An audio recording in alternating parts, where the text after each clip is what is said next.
खैर चलते हैं जी अपने पहले सेगमेंट की तरफ, और इसमें हमें ज्वाइन किया है डॉक्टर इफ्तिखार अहमद साहब ने, जो कि होलिस्टिक योगा थेरेपिस्ट हैं। Sir thank you so much ji, आप आए हमारे शो में। और सुबह सुबह का वक्त मुझे पता है थोड़ा सा मुश्किल होता है। Thank you very much for having me here. It's great being with you people. I have been coming so many times in Lahore and या in एग्जैक्टली previous. ऐसे ही है। तो इसीलिए जो हमारे साथ कनेक्टेड रहते हैं लोग, हमारी कोशिश होती है कि हम दोबारा जो है उनको इनवाइट करते रहें और उनके साथ जो एक फैमिली वाला सिलसिला है उसको बढ़ाते रहें। सर मुझे बताइएगा कि किस हॉस्पिटल में जॉब करें, क्योंकि मुझे ऐसा पता चला है कि आप योगा थेरेपिस्ट से पहले एक डॉक्टर हैं। जी मैं अल्हम्दुलिल्लाह बाय प्रोफेशन एक डॉक्टर हूँ। मैं अब इंटायरली जिसे आप कह लें कि अपना प्राइवेट ही करता हूँ, अब किसी हॉस्पिटल में। प्रीवियसली मेरे थे हॉस्पिटल्स में जॉब, लेकिन अब मैं योगा को क्लिनिक पे चला गया। क्लिनिक के बाद मैंने बिल्कुल इसको ओपन कर दिया। अब मोस्टली मेरा या तो डिफरेंट फोरम पे मेरा होता है, मीडिया पे जैसे होता है, इसके अलावा माल्टन पार्क में मॉर्निंग में मेरी क्लासेस होती हैं पिछले कोई तकरीबन अबाउट 10 ईयर्स से। इसके अलावा मेरा जो है अब क्लिनिक के बजाय मैं ऐसे पेशेंट्स, स्पेशली जो बेड रिडन पेशेंट्स हैं, उन पे जैसे ओल्ड एज की हैं, आपके स्पाइन के इश्यूज़ हैं, ये मेरी स्पेशल फील्ड है। स्ट्रेस मैनेजमेंट है, वो अल्हम्दुलिल्लाह मेरे कीन इंटरेस्ट की चीज़ है। तो ये वो चीज़ें हैं कि जिन पे मैं काम करता हूँ। और इसके अलावा लाइफ जिसे आप कोच के तौर पे भी कह लें, मेडिकल हेल्थ एडवाइज़र, प्रीवियसली मैंने लाहौर कलंदर्स के साथ भी काम किया एज अच्छा, मेंटोर। जबरदस्त। जी अल्हम्दुलिल्लाह। और इसके अलावा ये जो DHA क्लब है, उसमें भी मैंने एज योगा मेंटोर काम किया है। तो मोस्टली मेरे मॉर्निंग और इवनिंग में सेशंस अब होते हैं योगा के प्राइवेट क्लासेस में, या फिर पेशेंट्स के साथ जो मैं काम करता हूँ। मोस्टली वो पेशेंट जो बेड रिडन होते हैं, जो आ नहीं सकते, कहीं मूव नहीं कर सकते, तो मैं उनकी तरफ जाके उनकी ट्रीटमेंट करता हूँ। ज़बरदस्त। अच्छा, आपने कहा कि जी आप कुछ लोगों को सेशन मॉर्निंग में प्रोवाइड करते हैं, कुछ लोगों को इवनिंग में प्रोवाइड जी करते हैं। जी जी। But I want to ask you this thing कि कौन सा टाइम जो है बेहतरीन है योगा के लिए? योगा के लिए सबसे बेहतरीन टाइम वो है जब पीस ऑफ माइंड बहुत हो। और यानी यूँ कह लें कि फजर की नमाज के बाद आप योगा के लिए सबसे बेस्ट टाइम पाएंगे। उससे भी पहले आप तहज्जुद के टाइम पे अगर आप टाइम दें, तो योगा की जो माइंडफुलनेस की एक्सरसाइजेस हैं, मेडिटेशन है, साधनास हैं, वो उसके लिए एक वंडरफुल अमेजिंग टाइम है। चूँकि उस वक्त ब्रेन जो है वो पूरी तरह से फोकस होता है, 100% ब्रेन जो है वो चार्ज होता है। ये उन लोगों का भी ब्रेन चार्ज होता है जो सोते ही नहीं है सारी रात? उनका नहीं चार्ज होता। अच्छा। अमूमन जो रात आती है, मैं तो बहुत, मुझे एक अजीब सी हैरत होती है कि जो आजकल के स्टूडेंट्स जो हैं, जो रातों को देर तक पढ़ने की कोशिश करते हैं, जबकि उस वक्त ब्रेन की जो फंक्शंस जो हैं वो बिल्कुल सारा दिन की एक्टिविटी के बाद लोएस्ट एफिशिएंसी पे होता है। और उनको तो रिलैक्स उनको करने की बहुत ही ज़रूरत होती ज़्यादा है। स्ट्रेस हाँ। होता है कि उनको बहुत हार्ड वर्क करना पड़ता है। लेकिन अगर यही वो सुबह 3 बजे उठ के तहज्जुद पढ़ें, अपने रब के हुजूर हाज़िर हों, यकीन जाने वो इतने फोकस्ड होंगे कि उन्हें कम से कम स्टडीज़ के साथ मैक्सिमम रिजल्ट्स मिलेंगे। तो ऐसे ही बेस्ट है। टाइम वही है। हकीकत है। अच्छा, जैसे आपने कहा कि लाहौर कलंदर्स को भी आपने सर्विसेज अपनी प्रोवाइड की हुई हैं, जी तो किस जी। जो है क्रिकेटर के साथ ज़्यादा सामना रहा, या फिर जिसको अपनी सर्विसेज आपने दी? मेरे इवन ना सिर्फ लाहौर कलंदर, बल्कि इससे पहले जो एक्स क्रिकेटर्स हैं, जिसमें सईद अनवर साहब हैं, मोहम्मद अच्छा। यूसुफ साहब पाकिस्तान के सही। मायनाज, इंजमामुल हक साहब, मुश्ताक अहमद साहब, अजहर अली साहब, या फिर कुछ सोशल मीडिया के लोग हैं, जान रैम्बो, वो बड़े मेरे रेगुलर क्लाइंट हैं। इसके अलावा इफ्तिखार ठाकुर साहब, उस्मान पीरज़ादा, मोहम्मद अली जोश, और इस तरह के कुछ और भी शोबिस के लोग हैं जो मेरे साथ अटैच हैं और गाहे गाहे मेरी क्लास का हिस्सा भी बनते हैं। इनमें जान रैम्बो साहब वो सबसे ज़्यादा रेगुलर हैं, अच्छा। जो कि मेरी मॉर्निंग क्लास के सेशन में मौजूद होते हैं माल्टन पार्क में। एक क्लास के अंदर आपके पास कितने स्टूडेंट्स हैं? मोस्टली कोई 45 से 50। चूँकि आजकल विंटर है, तो बहुत से लोग जो हैं वो ज़्यादा उनकी हाज़िरी नहीं है। अदरवाइज़ एट टाइम्स मेरे पास इवन कोई नियर अबाउट 200 के करीब भी होती थी, जिसमें कोई अबाउट 60 के करीब लेडीज़ थी और रेस्ट ऑफ दी जो है वो अभी आप मेल्स हैं। दोनों को करवा रहे हैं ना? अब दोनों को सेपरेट है, अच्छा, ठीक यानी है। वो सेपरेट टाइम देता हूँ। पहले मैं एक मिक्स जॉइंट क्लास करवाया करता था, जिसमें लेडीज़ एक तरफ होती थी, जेंट्स एक तरफ, और बीच में एक पार्टीशन हुआ करती थी। सर, होलिस्टिक योगा थेरेपिस्ट और सिर्फ योगा थेरेपिस्ट पे क्या डिफरेंस है? देखिए ऑलमोस्ट अगर आप योगा की ही बात करती हैं तो कोई इतना नहीं है, जी। क्योंकि हम सोल माइंड बॉडी को लेके जब भी ट्रीटमेंट करते हैं, आपने अक्सर होलिस्टिक क्यों अप्रोच है, आपने अक्सर देखा होगा कि लोग डॉक्टर्स के पास जाते हैं, उनके पास अपने टेस्ट लेके जाते हैं और अमूमन ये होता है कि टेस्ट काफ़ी नॉर्मल आ रहे होते हैं, लेकिन पेशेंट जो है वो अंदर से दुखा होता है। हाँ। वो कहता है कि जी डॉक्टर साहब मेरा ये मसला हल नहीं हुआ। हाँ। इसकी बेसिक वजह ये है कि कुछ अपनों के प्यार में कमी होती है, कुछ माशरे की थोड़ी सी ज़्यादती होती हैं, कुछ ये भी होता है कि डॉक्टर्स जो हैं वो ओपीडी में जो 2-2 250 पेशेंट देख रहे होते हैं, तो अमूमन वो इतना मॉर्निंग में टाइम नहीं दे और पाते वो जितना एक फोकस्ड भी नहीं प्राइवेट। रह सकते ना हर एक जी क्लाइंट पर। बिल्कुल ऐसे ही है। ऐसे ही है। तो अमूमन ये होता है कि पेशेंट के रिजल्ट ये बता रहे होते हैं कि भाई उसके रिजल्ट जो है वो काफ़ी अप्रोप्रिएट और नॉर्मल रेंज में आ रहे हैं, लेकिन पेशेंट अंदर से ठीक नहीं होता। तो योगा की ये अप्रोच कि वो सोल माइंड बॉडी में तीनों प्लेटफॉर्म पे काम करता है, इसलिए पेशेंट जो है उसको within no time patient इतना अच्छा फील करता है, एक मेंटल ट्रैंक्विलिटी, एक serenity without is using a single medicine. Yoga में यही कमाल है कि ये दुनिया में तमाम इलाजों से सुपीरियर इलाज है। मैं ये नहीं कहता कि दुनिया में और कोई इलाज ऐसे नहीं है, जैसे एमरजेंसीज में फर्ज करें किसी को अपेंडिसाइटिस है एक्यूट या कहीं पे फ्रैक्चर हो गया, तो उसमें हरगिज़ नहीं योगा की तरफ प्राइमरी उसमें जाना चाहिए, बल्कि कोई बड़ी सर्जरीज होती हैं तो उसमें अमूमन मैं रिकमेंड करता हूँ या योगा रिकमेंड करता है कि ऑलमोस्ट 3 मंथ के लिए वो थोड़े से ब्रेक पे चले जाएं। लेकिन उससे पहले यहाँ पे डॉक्टर्स जो हैं, एक सर्जन, एक मेडिकल स्पेशलिस्ट, एक बहुत ही इमरजेंसी कंडीशन में पेशेंट की लाइफ सेव करने के लिए बहुत अच्छा काम कर रहे हैं, बड़ा खूबसूरत काम कर रहे हैं। लेकिन अगर उसके साथ साथ अगर उन थेरेपिस्ट के साथ साथ योगा किया जाए, आई मीन फिजिकल योगा को उस वक्त छोड़ दिया जाए, लेकिन मेंटल लेवल पे स्ट्रेस मैनेज, चूँकि जब इंसान इंजर्ड होता है या डिजीज़ में होता है तो वो अंदर उसके एक बहुत स्ट्रेस होता है, कार्टिजोल बहुत उसको और उसकी सिम्टम्स को बहुत ज़्यादा एग्रीवेट कर रहा होता है। तो अगर उस मौके पे कोई अच्छा होलिस्टिक योगा थेरेपिस्ट मिल जाए जो उसको माइंडफुलनेस की ब्रीदिंग एक्सरसाइजेस करवाए या मेडिटेशन कराए, तो वो पेशेंट के लिए जो बहुत सारी फियर्स होते हैं, जो एंजाइटीज होते हैं, स्ट्रेस जो होते हैं, उसमें रिलीफ मिल जाता है। बहुत ज़्यादा रिलीफ मिल जाता है और बहुत सी मेडिसिन उस वक्त उन पेशेंट की कम की जा सकती है। ऐसे ही है। अच्छा, योगा के मुझे सारे फायदे आज जानने हैं कि क्या क्या क्या फायदे मिल सकते हैं योगा, क्योंकि हमें नॉर्मली देखा है कि खुद को रिलैक्स रखने के लिए, ज़्यादा देर तक जवान रखने के लिए जो है इम्पोर्टेंट है, लेकिन आज इसके हिडन फायदे हैं वो भी मैं आपसे जानना चाहूँगी। आपने कितनी अच्छी बात कह दी कि लॉन्जेविटी को के लिए अगर आपने फोकस करना है, आप चाहते हैं कि आपकी एज ज़्यादा, कोई भी जाते हुए ना हैप्पीली नहीं जा रहा होता। कि मैं, उसका दिल कभी नहीं चाहता अपने प्यारों को छोड़ के जाए, वो चाहता है एक लंबी ज़िंदगी जिए। और अगर लंबी ज़िंदगी की को जीना है तो आप यकीन जाने फोकस हो जाए योगा की तरफ। आपको yoga even more than 100 year में भी विदाउट यूजिंग अ सिंगल पिल आपको योगा ये फैसिलिटी देगा। दूसरा, योगा आपको प्रेजेंट मोमेंट में रहने के लिए हेल्प करता है। आप देखें, हर इंसान, आप खुद देख लें, हर वक्त हम फ्यूचर प्लानिंग में होते हैं तो हम एंजाइटीज का शिकार होते हैं। What will be next? Exactly क्या करना है? अगर हमारे साथ कोई ऐसा जो हो जाए, कोई इंसिडेंस हो जाए, कोई हमारी किसी अजीज के साथ कोई ऐसा अनफॉर्चुनेट हो जाए, कोई एक्सीडेंट हो जाए, खुदा ना से कोई गुजर जाए, तो हम उससे बाहर नहीं आ पाते। तो योगा वहाँ पे ऐसी ज़बरदस्त हेल्प करता है कि दुनिया में तमाम बाकी के इलाजों के ऊपर इसको वाज़ेह फोकियत है कि हम पेशेंट के साथ मिल के उसके ना सिर्फ दुख और गम को कम करते हैं, और हैरानगी की बात है कि आपको within no time yoga की जो मेडिटेशन और योगा की जो ब्रीदिंग एक्सरसाइजेस हैं, प्राणायाम्स, उसके ज़रिए पेशेंट फ़ौरन अपने फ्यूचर से या पास्ट से डिस्कनेक्ट होके प्रेजेंट में आ जाता है और प्रेजेंट में रहना सीख लेता है। नर्व्स उसके काम हो जाते हैं और एक सेरेनिटी है, एक मेंटल ट्रैंक्विलिटी है जो कि लाखों करोड़ों रुपया खर्च के भी, आई टेल यू, नहीं पेशेंट को मिलती, और ये योगा से बड़ी इजीली से चीज़ें मिल जाती हैं। ऐसे अच्छा, खूबसूरती में कितना निखार पैदा करती है योगा? बहुत अच्छा करती हैं।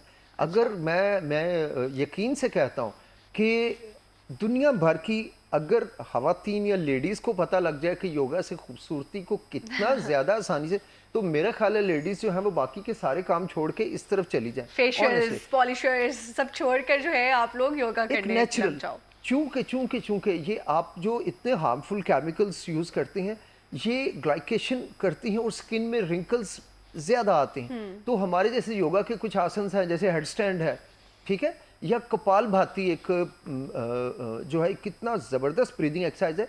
कपाल कहते हैं ब्रेन को, स्कल को, हमारे हेड को, भाती भाती बत्ती से निकला है, लाइट से निकला है। अच्छा। तो ये आपके ब्रेन को और आपके फेस को लाइट देता है। कैसे लाइट देता है?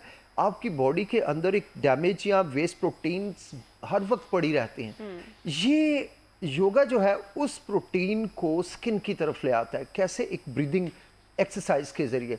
होता यह है कि आपने बैठना होता है क्रॉस लेग में, स्पाइन को स्ट्रेट करके, शोल्डर को लूज करके बैठना होता है, और अपने आइज को क्लोज करके, लिप्स को क्लोज करके आपने बैठना है और फोकस करना है कि आपके इधर एक कैंडल लाइट है और बिल्कुल उसकी जो फ्लेम है उसको आपने फोकस करना है। और यहाँ से आपने जो है, चूँकि हर इंसान एक दफ़ा इनहेल करता है, एक दफ़ा एक्सेल करता है, आपने एक्टिव एक्सलेशंस करनी है और एम करना है कि जो कैंडल का फ्लेम है उसको मैंने ब्लो करना है और थ्रू माय एक्सलेशंस करना है। कैंडल हमारे पास सामने होगा। कैंडल एक इमेजिनेटरी, नहीं सामने अच्छा, नहीं ठीक होगा, है, इमेजिनेटरी है, आपके सही। इधर है और आपने उसको फोकस करना है। और सबसे पहले एक दफ़ा आपने अपनी बैली को इन्फ्लेट करना है, यानी थ्रू, मैं जैसे करके बताता हूँ। ये देखिए बैली आपकी इन्फ्लेट हो गई। अब इसको थारूली कंप्लीटली आपने एक्सेल करके डिफ्लेट करना है। नाक से ही अंदर लेंगे, नाक जी से जी, नाक एक्सेल ही से। करें। अब देखिए मेरी बैली बिल्कुल अंदर चली गई। अब हाफ वे इनहेल करना है। नेक्स्ट स्टेप है हाफ वे इनहेल करना, फुल इन्फ्लेट नहीं करना।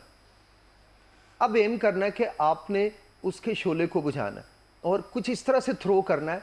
याद रखिए इसमें इनहेल करके एक्सेल नहीं करना, आपने जो हाफ वे इनहेल किया है उसको यूज़ करना है और आपकी ब्रीदिंग कुछ इस तरह से हो जाएगी।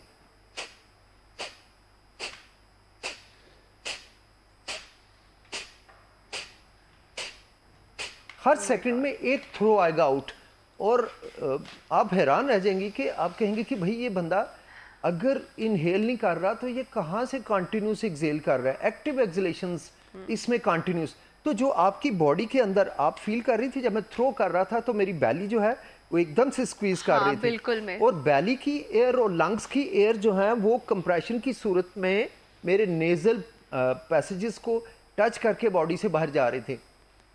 इससे एक फ़ायदा तो ये होता है, नाइट्रिक ऑक्साइड गैस बनती है। नाइट्रिक ऑक्साइड गैस में बड़ी मेडिसिनल पावर है। आई मीन आप गूगल कर सकते हैं, साइंटिफिकली प्रूवन है कि नाइट्रिक ऑक्साइड गैस जब आप उस ख़ास तरीके से ब्रीदिंग शुरू करते हैं तो ये वायरस को, बैक्टीरियाज को, माइक्रो ऑर्गेनिजम्स को जो है किल करने की इसमें नेचुरल अल्लाह सुब्हान ताला ने एक सलाहियत रखी हुई है।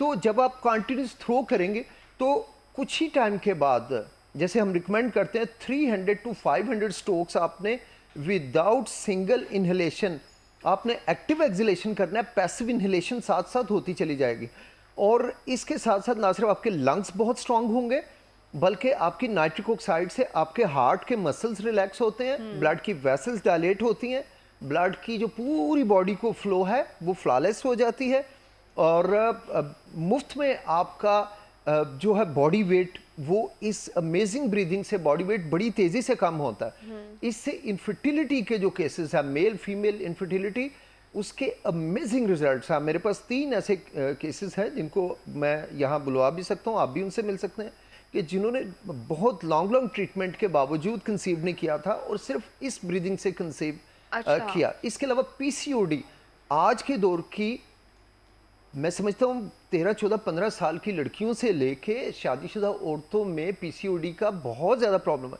और पीसीओडी प्रिकर्सर है आपका किसका? इनफर्टिलिटी का। तो इनफर्टिलिटी को अगर अवॉइड करना है तो मैं सब माओं को भी जो है, जो मेरी बहनें, उनको भी मैं मैसेज देना चाहूँगा कि अपनी बच्चियों को ख़ास तौर पे इस चीज़ में कि उनको फास्ट फूड की तरफ मत जाने दें, उनको नेचुरल फूड की तरफ लाएं। हमारी बदकिस्मती से है कि हम फूड नहीं खा रहे, हम प्रोडक्ट खाना शुरू हो गए। ये जो जगह जगह हमारे फास्ट फूड्स बने हुए हैं ना, ये हमारे लिए इतना मसला है कि आज तो हम अपनी बच्चियों को ये खिला रहे हैं, बच्चों को खिला के हम खुश होते हैं, कल को ये बच्चियां घर जाएंगी और फिर इनको कंसीव करने में इतनी मुश्किल होगी। और इससे प्रॉब्लम्स क्या आते हैं, हार्मोन्स आपके बुरी तरह से डिस्ट्रप्शन होती है इन फास्ट फूड से। और प्रॉब्लम ये होता है कि ना सिर्फ पीरियड्स इरेगुलर होते हैं बल्कि जो नेचुरल ओवुलेशन है वो बुरी तरह से इफेक्ट होता है और बच्चियों को कंसीव करने में मुश्किल होती है। फिर माएँ बेचारी, उनकी कोशिश होती है कि इन लाज तक ये बात ना जाए, तो अगर यहाँ पे थोड़ा सा स्मार्टली हमारी बहनें माएँ जो है Play वो करें। ये उनको ये चीज़ बहुत कम कर दें, कभी महीने में एक दफ़ा से ज़्यादा उनको मत फास्ट फूड की तरफ जाने दें। तो ये बच्चियाँ देखिए माशाल्लाह ना सिर्फ खुश रहेंगी, अपने अगले घर में जाकर खुश रहेंगी, उनको खुश रखेंगी, बल्कि बड़ी इजीली कंसीव करेंगी। और वो जो लाखों करोड़ों की जो वो ट्रीटमेंट ले रही होती हैं कंसीव करने के लिए, ऐसी सूरत हाल मुश्किल आएगी नहीं। तो ये बहुत ज़रूरी है ये वाली ब्रीदिंग करना। इससे आपको जितने भी अमराज है, एटलीस्ट इस वक्त बनीनो इंसान को ऑलमोस्ट जितने भी हैं उनमें से 90 से 95% अमराज ऐसे हैं जिनकी सिर्फ कपालभाति करने से जो मैं एक्टिव एक्सलेशंस कर रहा था, थ्रस्ट ऑफ फायर, सिर्फ इसी से पेशेंट जो है वो क्योर हो जाते हैं। ज़बरदस्त। अच्छा मुझे बताइएगा योगा का टाइम पीरियड जो है जिसके लिए मतलब क्योंकि बहुत सारे लोगों के पास टाइम नहीं होता है, तो व्हाट यू सजेस्ट कि कितने मिनट्स के लिए योगा कर लें तो इट्स फाइन? देखिए ऐसी भी मेरे पास टेक्निक है कि अगर फ़र्ज़ करें आपने कहीं अर्ली मूव करना है कहीं, तो आपके पास टाइम नहीं, तो चंद एक ऐसे मूव्स हैं कि फिज़िकल जिनसे आप 1 मिनट में ही ऑलमोस्ट 30 मिनट्स का वर्कआउट का इफेक्ट ले सकते हैं। उसमें बहुत अच्छी अच्छी चीज़ें, जैसे मिसाल के तौर पे क्लैप थेरेपी। क्लैप थेरेपी आपको सारा दिन खुशबाश रखेगी, आपके फेस पे ग्लो लाएगी, लेकिन इतना ग्लो नहीं जितना कपालभाति ने लिया था, थ्रस्ट ऑफ फायर। तो कपालभाति जो है क्लैप थेरेपी जो है ये आपको खुश भी रखेगी, आपके इम्यून सिस्टम को भी हाई रखेगी, और सारा दिन आपकी बहुत सी बीमारियां जो आपकी एंजाइटी स्ट्रेस है, आई टेल यू कि आपको इस वक्त जितनी भी बीमारियां हैं उसमें 90% के करीब जो है वो रोल है हमारे नेगेटिव हार्मोन्स का, कॉर्टिसोल, जिससे पेशेंट स्ट्रेस में रहता है और वो हील नहीं कर पाता। हम अनफॉर्चुनेटली हम चूँकि धूप में अब बैठते नहीं है, हमारे कॉलेज के टाइम, हमारे ऑफिस के टाइम, जैसे आपकी आप लोगों के पास क्या टाइम है, नहीं धूप में आप टाइम नहीं दे पाते, तो उससे हमारे विटामिन D3 के लेवल भी बहुत डाउन रहते हैं। तो जो क्लैप थेरेपी है ये एक ऐसी मज़े की थेरेपी है कि कोई 100 साल के भी हमारे बुजुर्ग हैं वो घर बैठे आराम से कर सकते हैं। Can we do this right yes yes yes, ये फिंगर टिप है ना, इनको प्रेस करना है 100 टाइम्स। ये क्लैप नंबर 1 है clap now? Therapy, Silent clap. Silent clap, ठीक है। Okay. और ये घर में बैठ के इवन कोई अगर पेशेंट लेटा हुआ है तो लेटे लेटे भी कर सकता है जो बैठ नहीं सकता। And how many times? इसको 100 टाइम्स करें। क्लैप नंबर 2 में ये नंबर 2 क्लैप ये है, ठीक है। अब करती जाएंगी और आपके चेहरे पे स्माइल आती चली जाएगी, खुद ब खुद आती चली जाएगी, ये ही जाने। Okay. और क्लैप नंबर 3 ये है लिटिल क्लैप, नंबर 3 क्लैप ये है। Okay. इसके साथ साथ आपके डाउन होते चले जाएंगे स्ट्रेस और एंजाइटी के लेवल्स। ओके, इसके अलावा क्लैप नंबर 4 ये है बॉटम एंड से करना, ठीक है। ये सब 100 टाइम्स आपने करने हैं। Okay. इसके बाद आपने नेक्स्ट 4 फिंगर से, ठीक है, 100 टाइम्स, अगेन चेंज 100 टाइम्स।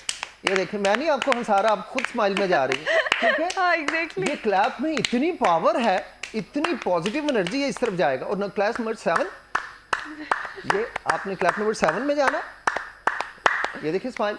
और क्लैप नंबर 8 में आपने यूं जाना है कि अपने टिप्स को जो है स्क्वीज करना है।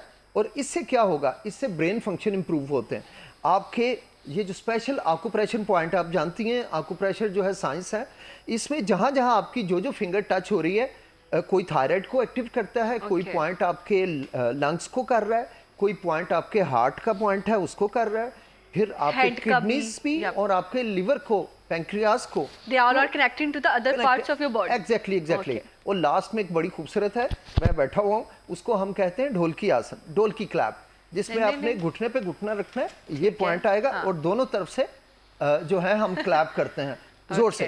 तो चूंकि हमारे जो पाँव के तलवे हैं और हाथों की जो हमारी हथेलियाँ, इनमें हमारे आकुप्रेशर पॉइंट्स हैं जो हमें बहुत खुश करते हैं और हमारे अंदर वाइटल ऑर्गन का असल ट्रीटमेंट ये है।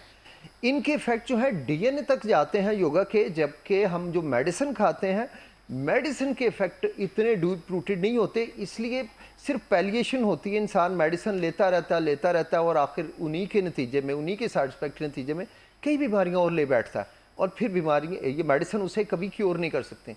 योगा जो है ये कभी भी पैलिएशन नहीं देगा, ये आपको एक खूबसूरत और बिल्कुल आरामदेह सहूलत वाली क्योर की तरफ ले जाएगा।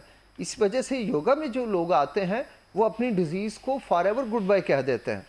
योगा एजिंग रिवर्स करता है, योगा आपके फ्यूचर को चेंज कर देता है, योगा आपकी जो है वो तकरीबन कोई ऐसी डिजीज़ नहीं है जो रिवर्स ना हो योगा से। योगा मतलब कि इन हाउस करनी चाहिए या फिर आउटडोर खुली फिजा में ज़्यादा इफेक्टिव है? देखें, ज़्यादा इफेक्टिव तो नो डाउट कि आप फिज़ा में बैठे हैं, ठीक है, जहाँ at least specially for morning time है, जहाँ अबंडेंस में ऑक्सीजन है। और अगर आपके पास फ़र्ज़ करें बाहर लॉन नहीं है और कोई मजबूरी है, जैसे कोई पेशेंट बेड रिडन है, वो नहीं बाहर जा सकता, कोई प्रॉब्लम है, तो उस सूरत में वो अंदर बैठ के ही कर सकता है। लेकिन ख़ास तौर पे वो घर का कोना देखें जिस कोने में आप डिस्टर्ब ना हो, ठीक है, साइलेंस हो। साइलेंस हो, उस कॉर्नर में चले जाएं। और इतनी अमेजिंग लाइफ है, इतनी, देखें आप योगा नहीं करती, मैं आज तक ऐसा बंदा नहीं मिला जिसको, जो योगा भी नहीं करता लेकिन उसको ये पता ना हो कि योगा से मेंटली बड़ी सुकून मिलता है। Exactly. और इसमें कोई शय नहीं, दुनिया में कोई और फिजिकल एक्टिविटी, कोई और वर्कआउट, कोई और गेम योगा जैसी सेरेनिटी प्रोवाइड नहीं करती। एग्जैक्टली इतना सुकून कोई नहीं दे सकती। Thank you so much. हमारे साथ है जी डॉक्टर इफ्तिखार अहमद साहब, जो कि होलिस्टिक योगा थेरेपिस्ट से। होप्स हो कि आपको बहुत सारी इंफॉर्मेशन, हमारा ये करने का मकसद ये नहीं है कि आप लोग सुने और टीवी बंद कर दें। ये होता है कि आप लोग उससे कुछ लर्न करें और अपनी लाइफ में उसको इम्प्लीमेंट करें।